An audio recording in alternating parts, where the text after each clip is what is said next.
जय रघुनंदन जय सिया राम, जय रघुनंदन जय सिया राम।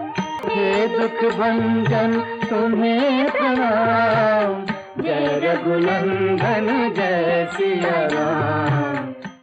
नमस्कार। कहानी सुनी अनसुनी में आपका स्वागत है। दोस्तों, अगर आपको ये कहानियाँ अच्छी लग रही हैं तो इन्हें लाइक करें और चैनल को सब्सक्राइब करें। आज मैं आपको सुनाने जा रही हूँ राम कथा का छठा भाग, जिसका नाम है दंडक वन में 10 वर्ष। भरत अयोध्या लौट चुके थे, नगरवासी भी। सेना धूल उड़ाती हुई वापस जा चुकी थी। कोलाहल थम गया था। 2 दिन बाद चित्रकूट की परिचित शांति लौट आई थी। पक्षियों की चहचहाहट फिर सुनाई पड़ने लगी थी। हिरण कुलाचे भरते हुए बाहर निकल आए थे। राम पर्णकुटी के बाहर एक शिलाखंड पर बैठे थे, एकदम अकेले, विचार मग्न, कुछ सोचते हुए। चित्रकूट अयोध्या से केवल 4 दिन की दूरी पर था। लोगों का आना जाना लगा रहता। वे प्रश्न पूछते, राय मांगते। यह राजकाज में हस्तक्षेप की तरह होता। चित्रकूट सुरम्य सुंदर था, शांत था, पर राम वहां से दूर चले जाना चाहते थे। उन्होंने मन बना लिया था चित्रकूट में न ठहरने का। इसका एक कारण और था, वहां रहकर तपस्या करने वाले ऋषि मुनियों का निर्णय। राम लक्ष्मण ने उस वन से राक्षसों का सफाया कर दिया था। अब तपस्या में कोई बाधा नहीं थी, लेकिन मुनिगण वन छोड़ना चाहते थे। कुछ राक्षस मायावी थे, जब तब आ धमकते, यज्ञ में बाधा डालते। तीनों वनवासी मुनि अत्रि से विदा लेकर चल पड़े, दंडक वन की ओर। चित्रकूट छोड़ दिया। दंडकारण्य घना था, पशु पक्षियों और वनस्पतियों से परिपूर्ण। इस वन में अनेक तपस्वियों के आश्रम थे, लेकिन राक्षस भी कम नहीं थे। वे ऋषि मुनियों को कष्ट देते थे, अनुष्ठानों में विघ्न डालकर। राम को देखकर मुनिगण प्रसन्न हुए। मुनियों ने राम का स्वागत करते हुए कहा, आप उन दुष्ट मायावी राक्षसों से हमारी रक्षा करें, आश्रमों को अपवित्र होने से बचाएं। सीता दैत्यों के संहार के संबंध में दूसरी तरह सोच रही थी। वे चाहती थी कि राम अकारण राक्षसों का वध न करें, उन्हें न मारें जिन्होंने उनका कोई अहित नहीं किया है।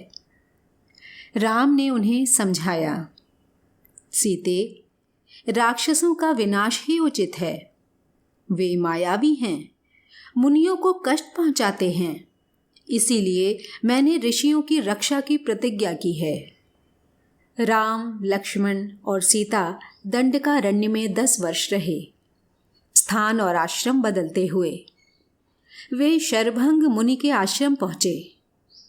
आश्रम में बहुत कम तपस्वी बचे थे, सभी निराश थे। उन्होंने राम को हड्डियों का ढेर दिखाकर कहा, राजकुमार, ये ऋषियों के कंकाल हैं, जिन्हें राक्षसों ने मार डाला है। अब यहाँ रहना असंभव है। सुतीक्ष्ण मुनि ने भी राम को राक्षसों के अत्याचार की कहानी सुनाई। मुनि ने ही राम को अगस्त्य ऋषि से भेंट करने की सलाह दी। विंध्याचल पार करने वाले वह पहले ऋषि थे। मुनि ने राम को गोदावरी नदी के तट पर जाने को कहा। उस स्थान का नाम पंचवटी था। वनवास का शेष समय दोनों राजकुमारों और सीता ने वहीं बिताया। पंचवटी के मार्ग में राम को एक विशालकाय गिद्ध मिला, जटायु। सीता उसका स्वरूप देखकर डर गईं। लक्ष्मण ने उसे मायावी राक्षस समझा। वे धनुष उठा ही रहे थे कि जटायु ने कहा, हे राजन, मुझसे डरो मत, मैं तुम्हारे पिता का मित्र हूँ। वन में तुम्हारी सहायता करूँगा। आप दोनों बाहर जाएंगे तो सीता की रक्षा करूँगा। राम ने जटायु को धन्यवाद दिया। उन्हें प्रणाम करके आगे बढ़ गए। पंचवटी में लक्ष्मण ने बहुत सुंदर कुटिया बनाई, मिट्टी की दीवारें खड़ी की, बांस के खंभे लगाए, कुश और पत्तों से छप्पर डाला। कुटिया ने उस मनोरम पंचवटी को और सुंदर बना दिया।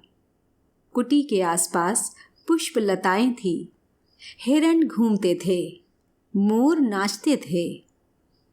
इस बीच राम राक्षसों का निरंतर संहार करते रहे। वे जब भी आश्रमों पर आक्रमण करते, राम लक्ष्मण उन्हें मार देते।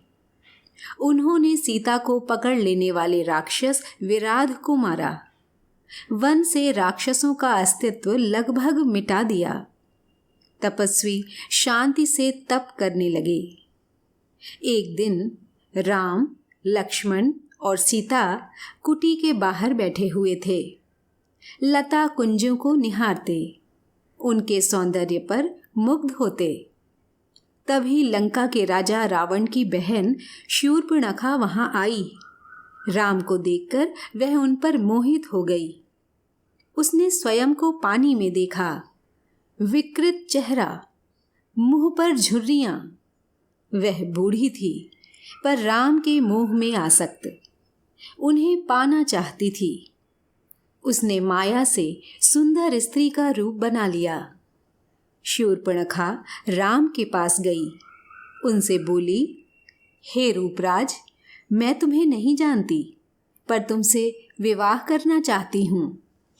तुम मेरी इच्छा पूरी करो, मुझे अपनी पत्नी स्वीकार करो। राम ने मुस्कुराकर लक्ष्मण की ओर देखा, अपना परिचय दिया। सीता की ओर संकेत करते हुए कहा, ये मेरी पत्नी हैं, मेरा विवाह हो चुका है। राम शूर्पणखा को पहचान गए थे, फिर भी उन्होंने उसका परिचय पूछा। शूर्पणखा ने झूठ नहीं बोला, सच सच बताया कि वह रावण और कुंभकर्ण की बहन है और अविवाहित है। राम के मना करने के बाद वह लक्ष्मण के पास गई। लक्ष्मण ने कहा, मेरे पास आने से तुम्हें कुछ नहीं मिलेगा देवी, मैं तो राम का दास हूँ। मुझसे विवाह करके तुम दासी बन जाओगी। लक्ष्मण ने शूर्पणखा को पुनः राम के पास भेज दिया। दोनों भाइयों के लिए ये खेल हो गया। शूर्पणखा उनके बीच भागती रही। क्रोध में आकर उसने सीता पर झपट्टा मारा। सोचा कि राम इसी के कारण विवाह नहीं कर रहे हैं। लक्ष्मण तत्काल उठ खड़े हुए, तलवार खींची और उसके नाक कान काट लिए। खून से लथपथ शूर्पणखा वहां से रोती बिलखती भागी अपने भाई खर और दूषण के पास। वे उसके सौतेले भाई थे, उसी वन में रहते थे। शूर्पणखा की दशा देखकर खर दूषण के क्रोध की सीमा न रही। उन्होंने तत्काल 14 राक्षस भेजे। शूर्पणखा उनके साथ गई। राम जानते थे कि राक्षस बदला लेने अवश्य आएंगे। वे तैयार थे। सीता को उन्होंने सुरक्षित स्थान पर भेज दिया, लक्ष्मण के साथ। राक्षस राम के सामने नहीं टिक सके। देखते ही देखते उन्होंने सबको ढेर कर दिया। शूर्पणखा ने एक पेड़ के पीछे से यह दृश्य देखा। राम के पराक्रम से वह चकित थी। उसका मोह और बढ़ गया, साथ ही क्रोध भी बढ़ा। वह फुफकारती हुई खरदूषण के पास लौटी। इस बार खरदूषण राक्षसों की पूरी सेना के साथ चले। खर ने देखा कि आसमान काला पड़ गया। घोड़े स्वयं धरती पर गिरकर मर गए। आकाश में गिद्ध मंडराने लगे। ये अमंगल के संकेत थे, पर वो रुका नहीं, आगे बढ़ता गया। घमासान युद्ध हुआ। अंत में विजय राम की हुई। खरदूषण सहित उनकी सेना धराशायी हो गई। कुछ पिछलग्गू राक्षस बचे, वे जान बचाकर वहां से भाग निकले। भागने वालों में एक राक्षस का नाम था अकम्पन। वह सीधे रावण के पास गया। लंकाधिपति को उसने पूरा विवरण बताया। अकम्पन ने कहा, राम कुशल योद्धा हैं, उनके पास विलक्षण शक्तियां हैं, उन्हें कोई नहीं मार सकता। इसका एक ही उपाय है, सीता का अपहरण। इससे उनके प्राण स्वयं ही निकल जाएंगे। रावण सीता हरण के लिए तैयार हो गया। वह महल से चला। रास्ते में उसकी भेंट मारीच से हुई, ताड़का के पुत्र से। ताड़का का वध राम ने पहले ही कर दिया था। मारीच क्रोधित था, पर राम की शक्ति से परिचित था। उसने रावण को सीता हरण के लिए मना किया, समझाया। कहा, ऐसा करना विनाश को आमंत्रण देना है। रावण ने मारीच की बात मान ली, चुपचाप लौट गया।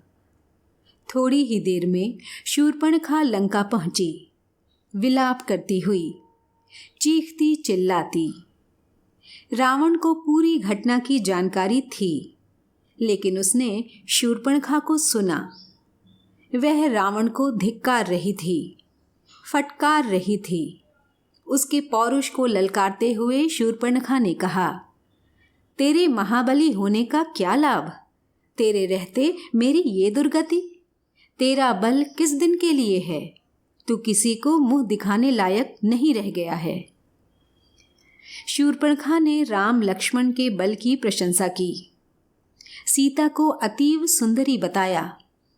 कहा कि उसे लंका के राजमहल में होना चाहिए। शूर्पणखा बोली, मैं सीता को तुम्हारे लिए लाना चाहती थी। मैंने उन्हें बताया कि मैं रावण की बहन हूं। क्रोध में लक्ष्मण ने मेरे नाक कान काट लिए। रावण फिर मारीच के पास गया। खरदूषण की मृत्यु से वह कुछ घबराया हुआ था। रावण ने मारीच से मदद मांगी। मारीच चाहता था कि रावण सीता हरण का विचार छोड़ दे। इस बार रावण ने उसकी नहीं सुनी। उसे डांटा और आज्ञा दी, मेरी मदद करो। मारीच जानता था कि दोबारा राम के सामने पड़ने पर वह मारा जाएगा। राम उसे छोड़ेंगे नहीं। रावण मारीच के मन की बात भांप गया। उसने क्रोध में भरकर कहा, वहां जाने पर हो सकता है राम तुम्हें मार दें, लेकिन ना जाने पर मेरे हाथों तुम्हारी मृत्यु निश्चित है। विवश होकर मारीच को रावण का आदेश मानना पड़ा। रथ पर बैठकर रावण और मारीच पंचवटी पहुंचे। कुटी के निकट आकर मायावी मारीच ने सोने के हिरण का रूप धारण कर लिया। कुटी के आसपास घूमने लगा। रावण एक पेड़ के नीचे छिपा था। उसने तपस्वी का वेश धारण कर लिया था। सीता उस हिरण पर मुग्ध हो गईं। उन्होंने राम से उसे पकड़ने को कहा। राम को हिरण पर संदेह था। वन में सोने का हिरण? लक्ष्मण बड़े भाई की बात से सहमत थे, पर सीता के आग्रह के आगे उनकी एक न चली। सीता की प्रसन्नता के लिए राम हिरण के पीछे चले गए। उन्होंने सोचा, वन में इतने समय के प्रवास के दौरान सीता ने कभी कुछ नहीं मांगा। उनकी यह इच्छा अवश्य पूरी करनी चाहिए। कुटी से निकलते समय राम ने लक्ष्मण को बुलाया। सीता की रक्षा करने का आदेश दिया। कहा, मेरे लौटने तक तुम उन्हें अकेला मत छोड़ना। लक्ष्मण ने सिर झुकाकर उनकी आज्ञा स्वीकार कर ली। सीता कुटी में थीं।